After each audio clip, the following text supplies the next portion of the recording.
сайн байцгаана уу сонсогчдоо. Moms Corner podcast-ийн Монголд үйлдвэрлэгдэж байгаа хүүхдийн одоо бүтээгдэхүүнүүдийг танилцуулж байгаа цувралын маань ээлж дугаар бол эхэлж байна. Энэ удаад болохоор Avida брэндийг танилцуулах гэж байгаа. Avida брэнд нь болохоор эко хайрц ашиглааны бүтээгдэхүүн үйлдвэрлэдэг байгаа. Тэгээд үүсгэн байгуулагч нэмд болохоор ярилцах гэж байна. Тэгээд зочинтойгоо танилцъя. Сайн байцгаана уу? Бүгдэнд нь энэ өдрийн мэндийг хүргэе. Намайг Нэмтлохор гэдэг 2 хүүхдийн ээж. Тэгээд Avida брэндийг болохоор 2018 онд яг үүсгэн байгуулсан. Тэгээд яг л удааг байгаа. Ер нь бол 2017 оноос хойш судалгаа яг шинжилгээний ажил эхлээд тэгээд яг 18 оны сая 8 сараас худалдаанд гаргаад эхэлсэн байгаа. Сансныг бодоход ер нь хэр эхэлж байна? Ер нь сансныг бодоход их тажиггүй нөө хэрэглэгчтэй бас хандлт айгүй сайн байгаа. Тэгээд тэрэнд айгүй баяртай бай. Бас дөнгөж эхэлж байгаа болохоор бид нартаас өөрсдөөс биш нөгөө өөр зүйлээс шалтгааллах бас жижиг сажиг жоохон асуудлууд байгаа. Одоохондоо савлгаагаас дахиж шинчилж байгаа. За Avida брэнд маань янз бүрийн арьс арчилгааны бүтээгдэхүүн үйлдвэрлэдэг, бас насны хувьд бас янз бүр байгаа тийм. Яг хүүхдэд зориулсан бүтээгдэхүүнийхээ тухайд танилцуулбал ямар нэр төрлийн бүтээгдэхүүн үйлдвэрлэж байна? Манайх одоо яг бэлэн худалдаалтад хэлцний 5 төрлийн бүтээгдэхүүн байгаа. Тэгээд үүнээс болохоор хүүхдээ арьсан тохирсон одоо яг чицэргантай савн байна. Тэгээд энэ болохоор ямар арьсан бэ гэхээр чацарган болоо одоо байгалийн эрдэс чавар бүтээтгүүндээ оруулсан. Тэгээд чицэрган болохоор ингээд имзэг мэдрэмтгий тэгээд харшил болон тууралт их гардаг арьсанд маш сайн зохицдог байгаа. Тэгээд давхар болохоор тэр байгалийн шавар нь болохоор өөрөө маш тийм жижиг микроэлементүүд ихтэй байдаг болохоор арьсны бүр гүнд нь сайн шингэж чигшил өгдөг. Тэгээ манай бүтээтгүүнүүд бас нэг онцлог нь болохоор одоо ургамал цэцэг навчнаас гаргаж авсан эфирийн тос гэж байдаг. Тэгээ эфирийн тос одоо хийсэн байгаа. Эфирийн тос агуулгатай бүр нэг төрлийг биш бүр хоорондоо зохицох шин чанартай 2-3 төрлийн эфирийн тосыг ингээд блендэлж холиод тэгээ бүтээтгүүндээ оруулж ийсэн ингэснээр болохоор арьсанд өгөх одоо тэр чийг тижэл болон арьсны одоо энэ янз бүрийн одоо өрөвсөл тэгээ хашил тий энийг одоо эмчлэх чадвар нь улам их одоо сайжирж байгаа. Тэгээд аман хүүхд одоо их хүүхдэд зориулсан ваны давсаа детокс ваны давсаага. Энэ болохоор Монгол орны яг Увс аймгийн жанц давсыг ашигласан. Увс нураас давс нураас гаргаж авсан жанц давсыг ашиглаад давхараас нөгөө нэг ургамлын нутгаар мөнгө оруулдаг манай бүтээтгүүндээ ургамлын нутаг юм байгалийн шавар ашиглаж оруулдаг ямар нэгэн тийм хими бодогч байдс ерөөсөө агуулдаггүй. Тэгээд үнд юм уу эфирийн тос ашигласан байгаа. Энэ эфирийн тос нь болохоор детокс давсанд орсон эфирийн тос нь одоо альжаал ядаргааг тайлаад давхар одоо ансгалын замын хөгжлөлийн одоо их шинж тэмдэгт илүү их одоо өвөр нөлөө сайтай байгаа. Давхараас нь биеийг ингээ хоргоожуулна. Ялангуяа одоо энэ утаа эхэлсэн байгаа үед те хүүхдээ сайхан амрааж тайвшруулъя, байгалийнхаа аргаар эмчлэе гэж байвал ингээ юм давстай болсондоо одоо орвол илүү их тийм хүүхд гоё тайвшаад амар мөн дархлааг нь дэмжинэ. Тэгээ ванны сүүм байгаас тэгээ obviously энэ болохоор илүү хашилтай эмзэг арьсан төлөө зориулдаг. Цаашид болохоор нөгөө хүүхдэд зориулагдсан төгсний шампунь тэгээд одоо биеийн тос тийм яг хүүхдэд юу хэрэгтэй болдгоо тэгээд давхараас нөгөө манай саванг ингээ хэрэглэхээр ямар үр дүн гарсан бэ гэхээр нөгөө хүүхдээ одоо бүсний улаалт байдаг шүү дээ тий одоо памперснаас болж аюу бүс улаадаг тэрийг болохоор органик савангаар угаахаар ерөөдөө одоо арьсны нөхөн төлчих явцыг илүү одоо түргэсгээд тэгээд одоо бүс одоо улаалт ингээд багасдаг ийм үр дүн бол ажил. Яагаад тэгэхээр н органик бүтээгдэхүүн чинь арьсны юмнууд нөхөн төлжтэй илүү их сайжруулдаг. Ямар нэг химийн бодис ороогүй болохоор ийм үр дүн гарч байгаа.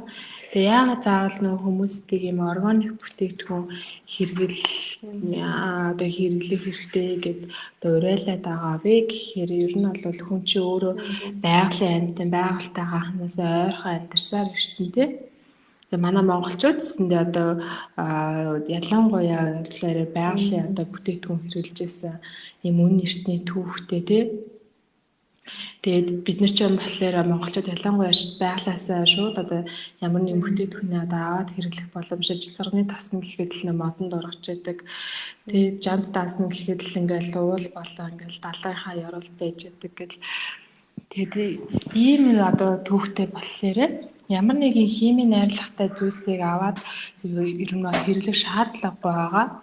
Тэгээ химийн одоо найрлагатай юм үйлдвэрлэлийн хэмжээнд бүтээгдэхүүн болохоор одоо их хэмжээгээр одоо үйлдвэрлэх бодлохоор химийн бодис одоо хэрэглэсэн байдаг. Жишээлх юм бол одоо гадар одоо 1500 төгрөгийн ч юм уу орчим борлуулагдсан хямдхан савангууд байдаг шүү дээ. Эдгээр болохоор яг ингээл орц найрлага нь хараад унших юм бол бидний мэдих нэг ч одоо орц найрлага байдаггүй. Тэг яг органик бүтээгдэхүүнийг ингээд уншаад орц найрлагыг нь харахаар яг бидний мэддэг те ингээл ургамлалаас гаргаж авсан тоснууд байна. Одоо манай бүтээгдэхүүн гэхэд цэцэрганы тос орсон байна, оливын тос орсон байна. Тэгээ коксны тос орсон байна. Тэгээд эфирийн тоснууд, ус гэдэл ингээд яг нөгөө нэг бид нэрийн л яг л идэж хэрэглэдэг мэддэг юм бүтээтгүүнүүдийг орсон болохоор арьсанд ямар нэгэн ерөөсөө сөрөг нөлөө байхгүй илүү их байгалаар нь ингээд арьсыг нөхөн төлжүүлж чийгшил өгч яадаг юм байгаа. Тэгэхээр ер нь бол химийн гаралтай бүтээтгүүн хэрэглэгээд олон жилийн дараа үр дүн мэдрэгдэж байдаг. Энэ одоо юу вэ гэхээр ядаж наад зах юм хит эмзэг мэдрэмтгий харшламтгай одоо болж байна. Мөн давхар бүр цаашлаад болохоор юм хавдар өсгөх хүртэл одоо эрсдлийг өндөрсөж байгаа байхгүй юу? Ялангуяа эмэгтэйчүүд болохоор эрчүүдээс илүү хавдраар өвчлөх тохиолдол их байдаг. Яагаад гэхээр эмэгтэйчүүд болохоор нөгөө гоо сайхны бүтээгдэхүүнүүдээсээ болоо одоо арьс арчилгааны бүтээгдэхүүнээс айгүй их тийм нэг химийн бодисыг өөртөө шингээж авч яадаг болохоор ялан наад зах ингээ уруулын бодог байна те бид нар ч уруулан мөргийг бадаргал идэж ууж яадаг. Тийм учраас ингээд хавдраар өвчлөх эрсдэл илүү их байдаг гэдэг нь бүр тогтоогдсон байлаа. Тийм. Дашин тэгээд бас маань ээжүүд маань бас их ядардаг штэ тийм хүүхдээ хараад гэртээ сууж ажиллаад маань өөртөө ядарсны мэдхгүй л бүр ингээд бүр амар их стресс туйлж явж байдаг. Тийм ээжүүд маань бас Avita брендийн бүтээгдэхүүнүүдийг хэрэглэж үзээрэй гэж зөвлөмөр энэ тийм бас их альжаал тайлах нөгөө юутай байсан шүү дээ. Тэгээд тэр детокс ваны давсаагаа, тэр ваны сүү агаа ер нь бол арайд бараг нөгөө завгүй ээж нар маань тэг хүүхдүүдтэйгээ цуг ингээд ван давсандаа орчход болж байгаа байхгүй юу. Тэгэхээр давхар хүүхдэд ч амар хаппи, ээж ч гэсэндээ өөрөө бас ингээд өөрийгөө бас арчлаад давхар ингээд манай ер нь ваны давслаа сүүнд орох айгүй их нөгөө хүс гардаг. Тэгэл шууд ингээл хоёулаа тэрэлдэл авандаа бичгээрээс ингээл маргааш үлээ амар гоё сэргийг сэрдэг. Тэгж бас зөвлөмөрөө. Яг яагаад бас энэ салбар руу яваад орчоо.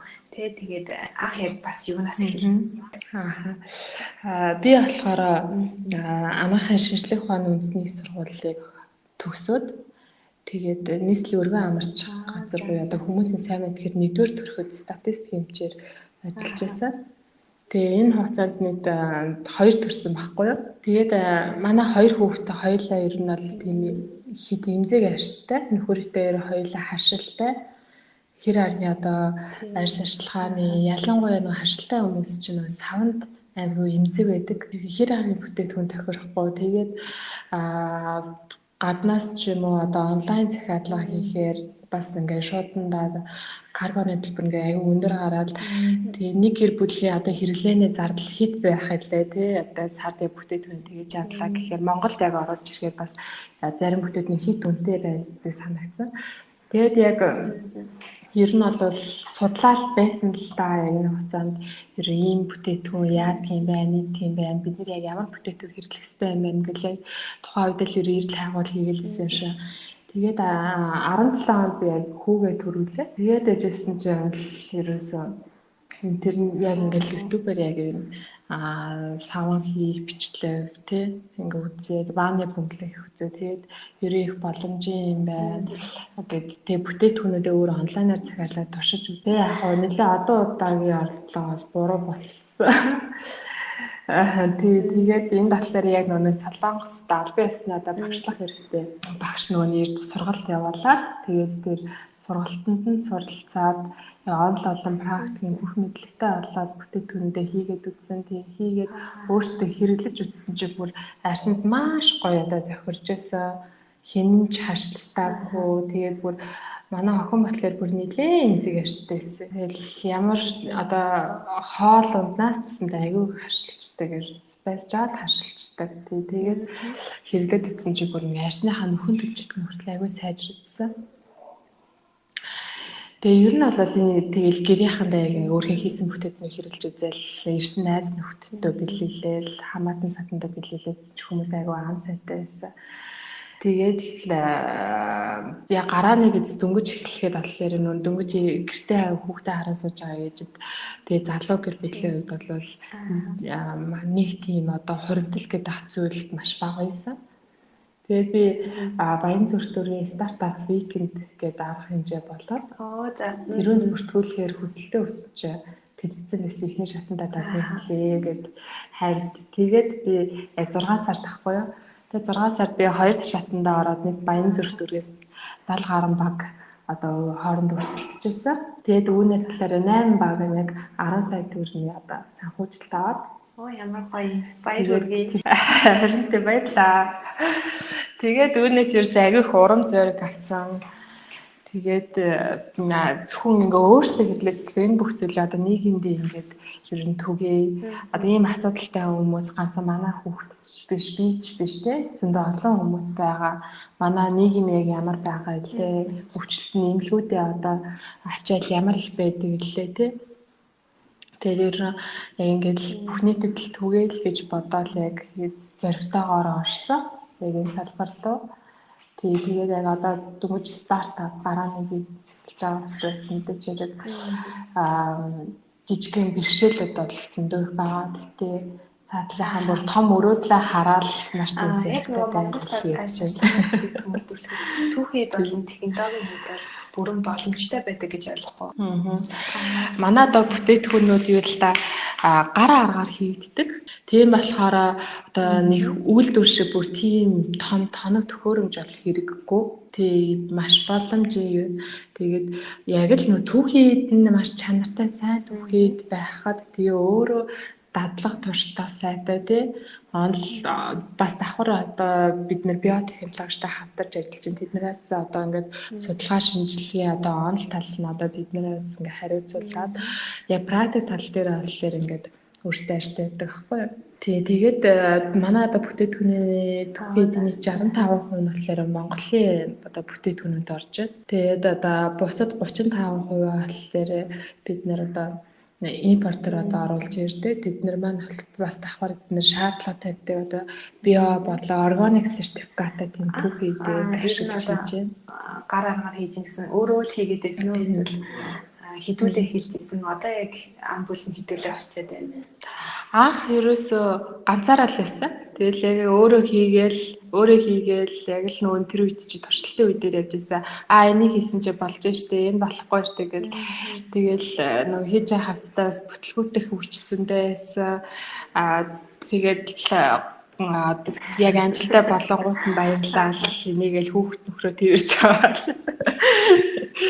Тэгээд яг л нэг юм үеэсэн. Одоо болохоор яг үүсгэн байгуулагч нь бол би ганцаараа тэгээд гэрээгээр манайхад аутсорсинг хийж ажилладаг хоёроос гурван юу бүгд чадчихээн үү?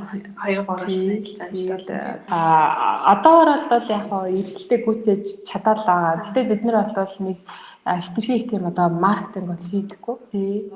Бас хитрхи их маркетинг хийгээд ингээ явчихсан бодвол бас хэрэглэгчтэй хаан дээр одоо эрэлтийг дэглэхгүй тий.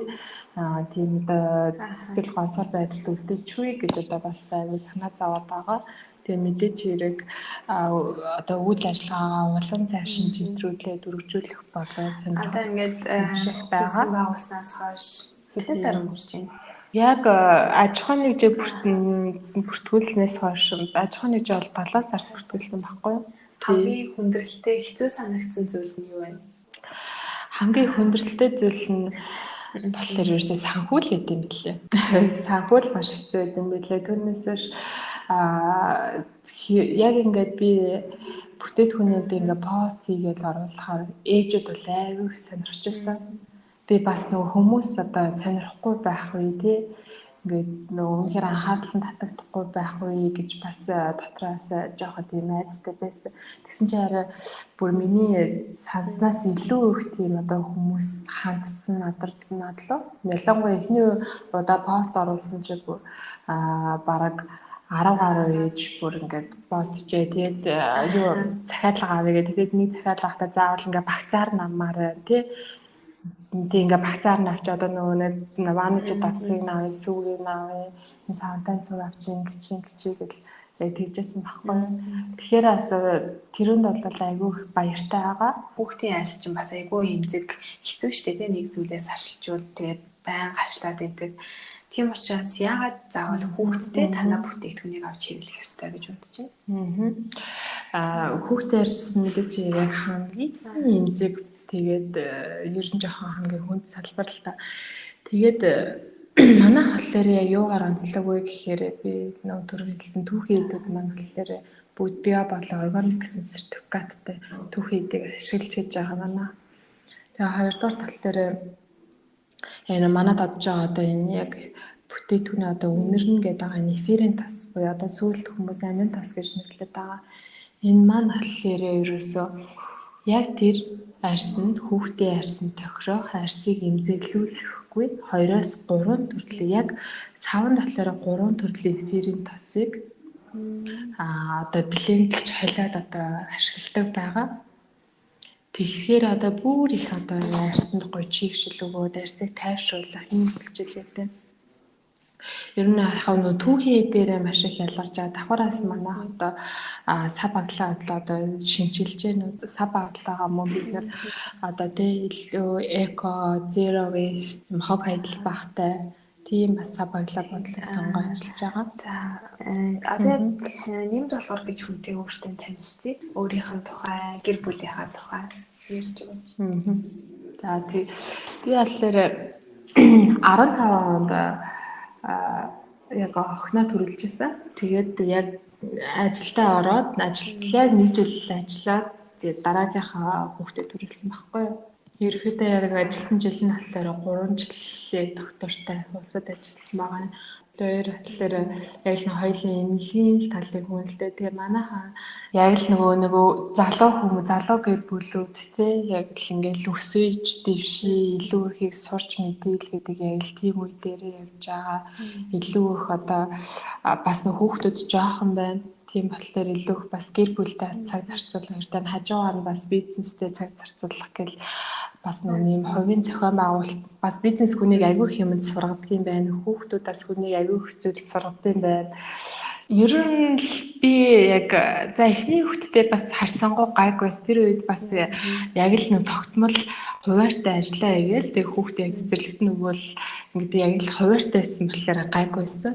Ясаа ингээл өөрөө би яг бизнесээ игээд хажуугаар ингээ хоёр хүүхэдтэй ингээ бас аргинаа ингээ ажиллаа хийх гэхээр маш их цагийн менежмент надаас шаардаж байсан. Зарим үед яг эхэндээ болохоор төлөвсөн ажиллаа ингээм амжихгүй бодол өөрөө тэрүүндээ жоохон ингээ стресстэй, нервтэй ч юм уу тийм зүйлүүд айгүй ажиллагдаад байсан. Тэгээ ер нь бол би ингэж байж болохгүй юм байна. Энд чинь бас давхар миний хүүхдүүд надаас ингээ дүлгэр туурайлж байгаа тий. Тэгэхээр би яг яахстай вэ гэсэн чинь ээж нэрт ер нь 7 хоногийн яг 7 өдөр үнэхээр хангалтгүй юм байлээ. Тиймээс 7 хоногийн 8 өдрийг яаж өөртөө гаргаж чадах вэ гэж бодсон чи өглөө эртэл сэрэх миний хувьд бол хамгийн зүг санагдсан. Миний яг өглөө бол 5 цагаас эхэлж байгаа. Тэгээд орой болохоор яг манай гэр бүл нэг 10-аас 10:30 хооронд унтж байгаа. Тэгээд яг тэр үед болохоор шөнө маш сайн ингээд бүтэн орой авсан байхад өглөө бол хангалттай 5 цаг тусаад гэрийнхаа одоо хүүхдүүдийнхаа өглөөний цайгаа бэлдээл бүгднгийн цэцэрлэгт нь одоо ингээд хөргөж өгөөл явуулаад тий. Тэгэл өөрөө яг ажилдаа явдаг. Тэгэл арай одоо 5 цагаас хойш тэгэл яг хүүхдүүдэд цэцэрлэгээс нь аваад хоолоо хийгээл яг л тэр үед болохоор гэр эзтэй ээж хайрлах юм. Тий яг өдрийн цаг бол миний өдрийн цаг болон өглөөний цаг яг миний өөртөө зарцуулах яг цаг хугацаа. Хүүхдүүдтэй ер нь нэг оройд л гаргаж чаддیں۔ Да. Оройд нэг уул нь илүү их цаг гаргая гэж одоо бодоод л байгаа. Яг ингээд зарцуулж байгаа хугацаагаа ингээд бодсон чи айгүй цөөхөн байд юм бэлээ. Зөвл чи одоо энийг идчих, энэ хаалыг идчих, за одоо болоорой, за одоо хуцаа тайлбараа гэл ингээл явдал дундаа яриад байхаар нөх хүүхдэд илүү юм ингээ харьцаа гэдэг юм зүйлний хүлдэхгүй байгаа юм шиг санагцсан. Тэгээд бүр ингээ яг сайн тудлаад бүр миний охин одоо яагаад ингээд байгаа юм тэ чи ээжтэйгээ яаж тоглохыг хүсэж байна хоёулаа яамаар юм гээд яг нэг орой би унтахаас өмнө ч юм уу би тэ охинтойгоо олно 30 минут ч юм ингээд нэг цуг тоглоод дүүргэн олоод тоглохыг хүсэж байгаа. Тэгээ нөх охин болохоор тэгэл та гүнж бол би аанаа ялзаа хоёулаа ингээд тоглоом болоо гэдэг. Одоо нэг 3 нас гам таахгүй яг тийм үе дээр явж би гүнж та тэгвэл одоо гүнжээж шүү гэсэн тийм үе дээр манай хүү болохоор одоо нэг 3 сард таахгүй. Тэгээ хүүтэй яг манай хүү ч 8 сард төрсэн болохоор яг 9 сард 1 сар хүрээ тэгээ би тэр цэцэрлэгт явж эхэлж байгаа. Тэгээд ерөө хоёулаа нэг охиноос нь би 1 настай бас цэцэрлэгт явуулж ирсэн. Тэгэхгүй бол бас яг хитэрхээ яг зарим ээж нар жоохон шүүмжилж магадгүй. Тэ яг миний бодлоор болохоор хүүхэд яг тийм өөрсдийнхөө үе чацуу ч юм өөрсдөө том хүүхдүүдтэй орчинд илүү их одоо сураад илүү их зүйлийг суралцдаг тийм хөгжөөд тийм нийгэмтэйгээ илүү их одоо ингээд систем шиг. Энэ настай төхөр яаж ийн хүүхэд нь яаж байгаагүй юу? Эхэндээ бол тэгээд хэцүү штэ. Наацхан ханаад айгүй хүрэн штэ тэгээд цэцэрлэг хамгийн гол нөгөө нэг яг л ээж нарын арчилгаа юмн дээр айгүй чухал агаад байгаа юм л да.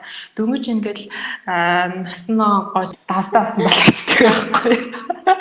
Өөрийнхөө аргыг л ашиглаж тэгээд уснасаа гарч ирэл сүлийн ууланд нь цэгүүд дээр нь дараал сайхан массаж хийж өгвөл хүлээ нөгөө нэг ууланд 21 мэдрэлийн цэгүүд байдаг. Тэгээд хүний 2 дахь зүрхч гэж бас хэлдэг шүү дээ тий. Тийм болохоор айгуу сайн массажлал тэгэл халуун бүлээ юм уулгаал халуун айс ч юм уу чицэрэн ч юм уу эсвэл баг зэрэг хариуцтай шүл ч юм уу хийж өгвөл тэгэл унтуулчдаг. Тэгэхээр ерөө харьцангуй бага. Хоёр арга юм хүүхдтэй ээжүүдтэй зөвлөл юу гэж зөвлөх вэ? Яг хоёр ойрхон хүүхэд айгүй их нөө арчилгаа их шаарддаг аль нь ялах болохоор баггүй маань ингээд нөө төрсөн чи охин маань та нар хүүг ингэчээд намайг яагаа ингэхгүй байгаа. Тэгээл яг тэгэнгүүт наа нэрээ охинооч бас тэгчүүдээ гэж тэгвэл яг яах хэвтэй юм бодлоо гэж. Тэгэл аль болох одоо дүүгийн унтцаа хаагуур ихчтэй ингээ харилцдаг ч юм уу, ихчтэй ингээ ярилцдаг ч юм уу тий. Цуг тоглолдог ч юм эсвэл ном уншиж өгдөг. Тэгэл ихчийг нь болохоор ингээл унтж байгаа хаагуур дүүтэй ч юм аль болох нэг нэгийг нахтуулахгүй аав ээж хоёр ч одоо бид дээрээ хоёулангийн л адилхан хайрлалтай шүү дээ гэдэг тийм бас нэг одоо сэтгэлдээ байлгах л гэж айлаа тийм гомдоохгүй. Гэтэ бас нэг жоохон тийм гомдол яваал гэдэг юм байлээ. Тэгэл наадайхан бас юмнуудаа их булаацдаг тий. Тэгэл өөрсдөр нь жоохон ингээл тайвшруулаад хоорондоо нөгөө нэг учрыг дундуур нь алах орохгүй хоорондоо ингээл учраа олохыг нь хүлээдэг. Тий. Бүр нэг би нэг ингээл зодож модол хазаж мацчихгүй болол тэгэл ерөө ажиглаад холоос ажиглаад тэгээд суужаад тий. Өөрөө олон хүүхдтэй ч юм айхан төрсэн ээж нартай хэлэхэд бид нар ч нөгөө нэг өөрсдийгөө л ерөө их гаргуунд хайчдаг хүмүүс юм байлээ. Тиймээс л ерөөсөө яаж иж байгаа л өглөө эрт босдог ч юм уу эсвэл орой айлсан хүүхдүүдтэй унтсны дараа ч юм уу яаж чаал өөртөө 5-аас 10 минут ч юм уу гаргаад тий арьсандаа массаж нүүрэндээ массаж хийдэг ч юм уу эсвэл сайхан ингээл халуун баанд ороод амраад тавьшилдаг ч юм уу эсвэл дасгал хийгээл хөсөө гаргаад бие амраад ч юм уу ер нь яаж чаа өөрхөн дуртай юмаа хийх цаг зав гаргаж байгаарай л гэж хэлмээрээ. Тэгэхгүй болвол айгүй их нөгөө стресс тавдаг би яг тэрийг нөгөө өөрөө яг туулсан план мэдээд төрсний дараах яг тийм стресс амар их байдаг. Тиймээс аль болох дуртай зүйлээ өөрөө хүүхдийнхаа яг хүмүүжлэлд барьдаг арга барилаасаа хуваалцал. Би болохоор хүүхдүүдтэй ингэдэг нэг тэгээд өн чи тэгэх ястай ингэх ястай гэхээсээ илүү зүгээр өөрөөр нь жоохон нөгөө шийдвэрийн гаргахыг хүлээдэг. Ялангуяа одоо охин маань одоо бас айгүй юмны ингээ учрыг ойлгодог болцсон. Яг л ингээл бүр ингээд ээж яг ингээд хэрвээ нэг буруу үйлдэл гарч яг тэрийг эндүүрээ би хэрвээгээр шалан дээр чи хөл нүцгэн явж болохгүй гэчээд би өөрөө хөл нүцгэн явж явах юм бол та хөл нүцгэн явж исэн шүү дээ гэд яг тэгж байгаа.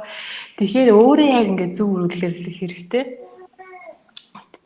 Тэгээд ер нь бол аль нэг шаардлага тавихгүй.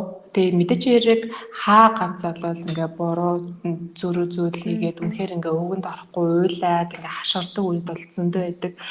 Тэгээд тэр үед нь ингээд өөр нь ингээд тайвширхыг хүлээж байгаа. Тэгээд дараа нь ингээ хүүхдтэйгээ ярилцаа. Тэгээд тэрүүн дээр ингээд чи ингэж ийм үйлдэл хийсэн чинь чиний буруу байсан. Тиймээс ээж нь ингэж одоо чамд жоохон ууралсан тий. Гэтэ би чамааг уучлалаа. Хойлоо одоо дахиж ингэхгүй шүү гэж тэрвэрлдэг ч юм уу тий. Тэгэхээр айгүйх нөө хүүхэд сайддаг. Тэгэхгүй яг уйлж байгаа үед нь алхах өөдөөс ингээл чи тэгээд ингэээс тэгэхээр хүүхд ерөөсөө сонсдоггүй байлаа. Тийм. Яг хүү дээрээ ч гэсэн дээр ингээл тайвшруулаад уйлж мэсэн үед нь тэрвэрхээр айгүй ингээд тайвшраад байгаа санагддаг шүү дээ тий. Юмд болохоор маань өөртөө бизнестэй хоёр хүүхэдтэй гээл цагаа ерөнхийдөө хуваарлал гаргаад байна те. Нөхөртөөгөө байх хугацаагаа ер нь яаж зохицол гаргаж чинь нөхөртөө ядаж бацаанд юм чи бас явна шүү дээ. Хоорондын харилцаагаа яаж гоё ингэж хадгалж авч ийм ажиллаж байгаа. Яг үннийг хэлэхэд бол яг үннийг хэлээ би. Маа нөхөр ихтэй болохоор яг хүүгээ төрүүлнээс үнэхээр сүүлийн 2 жил болцаанд ч яваагүй байхгүй юу. Гадуур чааланд ороод яг л гэртэл ингээд бид нар яг байгаа даа.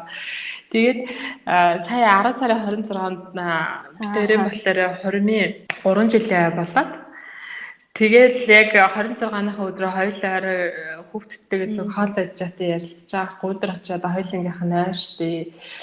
Тэгээд ерөөсө гадуур гарсангүй тийм ээ гэсэн чинь за яах вэ? Ийм хоёр хүүхэд очиж хоёулаа болцох үе хизээж гарах гэдэг тэгж ярьжсэн байхгүй юу. Тэгэл яг инээлдэл ярьжсэн. Гэтэ яг мэдээж хэрэг цаг бол гарах хэрэгтэй. Хамгийн гол нь битэрийг бас давхар би нөгөө илүү сайн битэрийн одоо харьцааг ингээ холбоод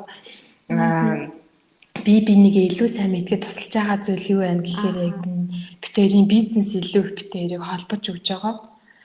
Манай нөхөр болохоор миний одоо айгүй сайн тийм одоо би зөвлөгч гэж хэлмээр байна. Тэгээд би ерөөсөө өөрөө энийг нь анзаардаггүй байсан бэлээ. Яг дэрдэг хүний үнэхээр анзаарч байгаагүй юм бэл. Тэгээд хаяа хүнд хэцүү үе айгүй их тулгарна тий. Тэр алганыг ингээд бас ээжтэй ч яриад байхад бас хэцүү санаагийн зовооч ингээл найз нөхдөөч тэгээд яриад байх хэцүү тий. Тэгэл яг нөхөртэй хэлэнгүүт айгүй сайн ойлгочихсон намайг чи ийм зүйл дээр алдсан болохоор юм чи дараа ихтэр ингээх ёстой мэн тийх ёстой юм байна гэх бүр миний айгүй сайн зөвлөг хийсэн. Тэгээд битэрийн бизнесээс илүү бидний харилцааг илүү сайн холбож өгч юм илүү болгож өгч юм гэж би гэр бүлийн бизнес гэж бол хэлж болох нь тийм. Нөхөртөөс айгүйх баярлалаа байгаа. Ер нь бол яг миний бизнес одоо миний ментор хийгээл яваад байгаа байхгүй тий. Зөвлөл таслаад хаяа нөгөө нэг маань ч одоо бүтээгдэхүүндээ хүргэлтээр л яваад байгаа. Тэгээд хаяа хүргэлт хийх одоо хүн байхгүй лаа гэхэд л нөхөр маань гэтээ орой ажлаас ядраад ирсэн чинь за би яваад ирээгээл яваад ирдэг ч юм уу тэгэл өөрөө 12-1 болж ат би тэдэг унтцаа агуур ирсэн л унтчихдаг тий. Намаа аюул сайн Хүүхдүүдэд бас яг ингээд ийм зан чанарч гэдэг юм уу ийм дадлыг өвлүүлээд ингээ өвлөөчинсэн гэж боддог зүйл байгаа ёо. Байх уу. Аюул сайн нөгөө нэг бие даад сураасаа багасаа аюул сайн бие даад сураасаа гэж боддог. Тэгээд яг нөө манай хоёр хүүхд хоёулаа ийм стаас эцэлтэй яваад ирсэн мөлий айгүй хурдан бие даас сураад байгаа санагдаад байгаа. Энэ хоёулаа л нэг 2-3 сартаас л манай хүүхдээ сая 2 сартаас л өөрөө хоолоо халбаадаад л идэт байгаа байхгүй юу. Тэгэл хасгаж цэцгэл гэртээ хата бас гошинкэн дээр бицэтгүүдээс одоо болсон чинь бицэн холоороо гошинк руугаа зааж маагаал тий. Тэгээд байгаа байхгүй. Тэгэхээр аюул сайн бие даад сураасаа тэгээд давхраас нөгөө нэг хүний илүү хайрладаг байгаасаа хүмүүсийг ялгадаггүй илүү сайн хайрладаг. Хайраа өгөх нь ерөөсөө энэ чинь маш гоё зүйл шүү дээ. Тий өөрөө бас хайрладаг шүү дээ. Тэгээд давхраас нөгөө нэг яг авьяас чадвар гэх юм бол бүх талын л авьяастай чадвартай мэдлэгтэй байгаасаа гэж хүсдэг. Яг ингээ би бас өөр ингээ бизнес руу ороод ирсэн чинь талын чадвар шаардж байгаа байхгүй юу? Наад зах нь надад бичдэг чадвар байх хэрэгтэй байна. Хоёрдугаар нь ярьдаг байх хэрэгтэй. Үнэхээр сайн ингээ хүнтэй сайн харилцаж ярьдаг чадвар бүрх хэрэгтэй. Ярианы урдлаг. Тэгээ хоёрдугаар нь бас би өөрөө санхүүч байх хэрэгтэй байна. Тэрс маш олон төрлийн чадвар шаардлагатай. Тэгээд тэрс багаас нь энэ бүх зүйлийг биеийг нь даалгаж өрн сурвалж хэрэгтэй юм байна. Давхраас урлагийг ойлгодог байгаасаа. Цаад яг брендийнхэн тухайд яриад байгаа юм бол Авита гэж яг юу гэсэн үг юм бэ? Хүмүүс арай айгүй өсвөлээд асуугаад байгаа. Авита гэдэг нэр нь болохоор өө үсгэн болохоор органик гэсэн үгийн товчлол. Веда нь санскритаар амьдрал гэсэн утгатай үг. Тэгээд нийлээд органик амьдрал гэсэн одоо Яраас нөгөө бизнес хийж гэдэг юм уу эсвэл за бизнес хийдэг юм аа гэхэд ямар нэг юм ингээд хийх юмсан гэж бодож байгаа ээж нарт байвал юу үзүүлэх вэ? Юун дээр илүү анхааруул зүгээр санагдсан бэ? Хамгийн чухал зүйл нь эхлээд төлөвлөгөө аягүй сайн чухал юм билээ. Яг л би одоо энэ юу гэдэг ингэ тэгтээ бас тэр чинь хоёр барианттай байлаагүй зүгээр санагдсан. Хэрвээ энэ бүтлгүүтвэл энүүнтэй хандна ч гэдэг юм уу те. Тэгэхгүй болвол бидний ингээд тооцоолоогүй жижигхэн алхмууд ч айгүй хугацаа биднээс ингээ авчаад байна л да. Тэр чинь ингээ хугацаа явж байгаа тусам бидний ингээд тэ зардал яваад байгаа шүү дээ. Тиймээс аль болох энэ хугацаагаа алдахгүй тэр үед нь хугацаагаа алдахгүй байх нь айгүй сайн чухал. Надад болохоор яг л нөгөө нэг ганцхан төлөвлөлтөөс тэгээд яг энэ хүнээр юмдаа хэлэндээ гэсэн тэд нар маань ингээ 2-3 хүн маань ингээ бүтлгүүтээд тэгээ амжилтгүй болоод тэрнээс л айгүй хугацаа алдсан байхгүй юу. Тэгээ ер нь ямар нэг юм заавалны барианттай байх хэрэгтэй юм бэ лээ. Гэтэ үнэхээр юм хийгээд ингээд бодоод байгаа ээж нар байх юм бол та зүгээр айхгүй шүү зориглол хий. Алдсан ч хамаагүй зориглол хий. Бид нар залуу хүмүүс тэр алдаа чи биднэрт буцаал туршлага болно. Харин тэр алдсан алдаагаа буцаад давтах ёсгүй. Тэр алдаан дээрээ суралцаал таны ингээд судлаад бодоод байгаа зүйл чи яг амьдрал дээр бизнесээ хийгээд эхлэхээр шал өөр эдэм билээ. Тиймээс ерөөсөө энэ практик дээрээ яг туршлага чинь л ерөөсөө яг таны хамгийн том бизнесээ чинь туршлага болно. Тиймээс ямар ч жижигхэн ч бай, том ч бай, ямар ч бизнесээс нь зүгээр зоригтой янз бүр юм ингээд хийгээд эхэлдэг. За ингээд хийгээд бол чадчихж байгаа тий. Тэгээд яг бүтээгдэхүүнээ ч гэдэм үйлчлэгээ хүмүүст хүргэе гэдгээрээ тэрэн дээрээ жоохон яах учраа олдгүй ч юм уу тий аргаа олдгүй юм шиг байгаа. Таны хувьд яг өөрөө ямар арга барил ашиглаж бүтээгдэхүүнүүдээ бусдад таниулж хүргэж байна? Ер нь яг ингээд анзаараад хаа би бас яг ингээд энэ бизнесийн салбар руу ороод ирсэн чинь айгүй олон ингээд эмэгтэйчүүдтэй танилцаад бизнес хийдэг хүмүүстэй ингээд танилцаад уулзаад явж эхлээд ингээд анзаараад байхад бид нар бүх зүйлийг өөрсдөө хийх гэдэг амар зүтгээд идэм билээ. Тэгээд тэрүүнээсээ бол айгүй хугацаа алддаг. Тэгээд өөрсдийнх нь чаддаг зүйл гэж байна, чаддаггүй зүйл гэж байна шүү дээ. Тиймээс чаддаг юм чаддаг хүнээр нь л хийдэг. Өөрийнх нь чадахгүй юм заавал та заавал бүх зүйлээ өөрөө хийх албагүй шүү дээ, тий. Та үнэхээр та ингээд тэр бүтээтгүүндээ ямар орчин найрлага орсноо яаснаа мэдэхгүй байгаа бол та тэрийг судлаа шинжилдэг хүнд нь хүчих хэрэгтэй. Тэр хүн чинь бүх юмыг нь өөртөө ингээд яг судалгааныхаа одоо шинжилгээнд дээр ингээд гаргаад л өгнө. Та маркетингээ өөрөө хийж чадахгүй байгаа бол маркетинг хийдэг хүнд нь л өгчих хэрэгтэй. Тиймээс ерөөс бүх зүйлээ битгий өөрөө хийх гээд ингээд тэгэхээр гэх юм. Энэ тусдаар гадны бүтээгдэхүүнийг оруулахад арай өндөр үнэтэй тусдгаа гэж ярьжсэн тийм. Яг танай бүтээгдэхүүний хувьд ямар үнэтэй байна? Үнийхээ яг энэ юг балансыг яаж барьж байна? Манай бүтээгдэхүүнүүд бол одоо яг зах зээл дээр байгаа бусад брэндүүдтэй харьцангуй боломжийн үнэтэй.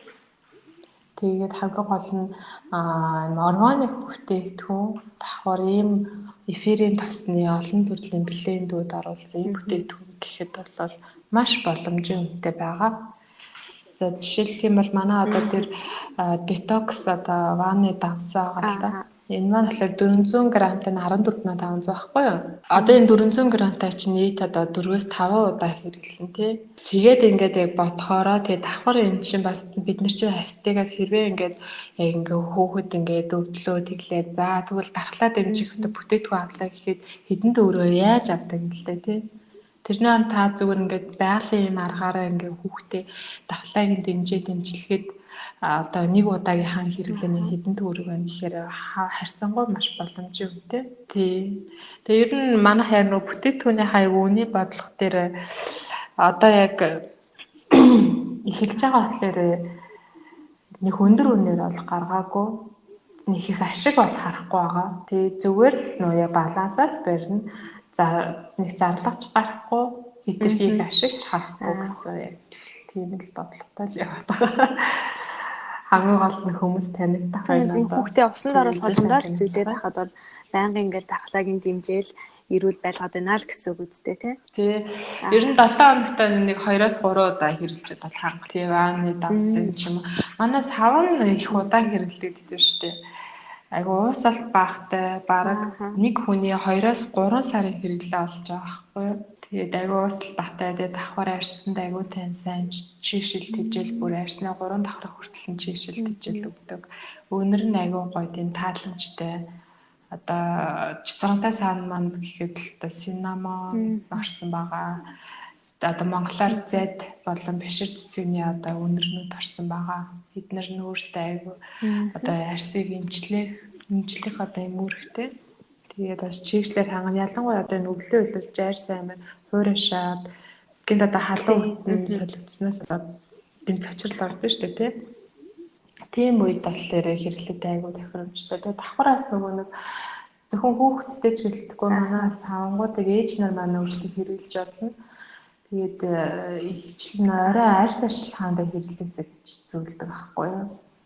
Бид нар болохоор нүүрний хабуудгаа ч юм уу орой ингээл өдөр шингээ ажилдаа явбал орой нүрээ цэвэрлэхээр дандаа нүүрний шингээс хавна ч юм уу эсвэл нүүрний сүн шингэж юм хэрэглэдэг тий. Тэгтэл тэрний хадаа орсон та орцны найрлагуудыг хараарай. Таны мэддэг орцны найрлагууд цөөхөн байгаа. Ихэнд дандаа мэдхгүй коко битээ ч гэдэг юм одоо тэрэнд гэхэд одоо хөөсрүүлэгч байдс тийм байдаг аахгүй. Тэгэхээр одоо манай одоо яг савнгийн яг ингээ хөөсөөр ингээд арьсаа массажлаад бахаар аюул жил өгнө. Тэгээд давхараас таас нэг байгальтай юм ээлтэй худалдаа авалт хийж байгаа. Бид нэр ингээд дууч шүлэн дээр ч өрмийн нүлдэх хорвоол гэдэг хэрнээ амьдрал дээр хэрэгжилж байгаа юм хэрэгтэй те. Яг л өрмийн нүлдэх хорвоо юм чи байгальтай нэг зэсэндээ хог хаяхгүй л амьдрал гэж хэлдэг. Маш их баярлалаа. Тэгээд хэлхийг гэж марцсан зүйл байлаас хэлж ялна. За чанд зэндээ баярлалаа. Тэгээ олон ээж нартай ингээд урам зориг өгч байгаад тэгээд айгүй гоё хэрэгтэй гоё зөвлөгөөнүүдээ подкаст оруулсан байлээ. Баярлалаа. Тэгээ ээж нар би подкастаас айгүй сонсдог байхгүй юу? Тэгэл гэрээ цэвэрлж явахдаа ч юм уу эсвэл ингээл ажил дээр явж явахдаа зөв подкастаа тавьчаал тэгээ сонсохоор айгүй гоё яадаг. Айгүй бүр ингээд цагийг бүр хэд дахин их ашигласан юм шиг санагддаг. Өөртөө илүү өгөөжтэй гоё юм хэлжлээдэг ингээд хайтай байдаг байхгүй. Тэгээд ийм OS Маш их подкаст гэж баярлалаа. аваад чамд бас баярлалаа. За энэ дугаартын сонсогчд маань хэрэгтэй мэдээлэл авч чадсан гэж найдаж байна. Түр баяртай дараагийн дугаараараа ирээд уулзцгаая. За баярлалаа.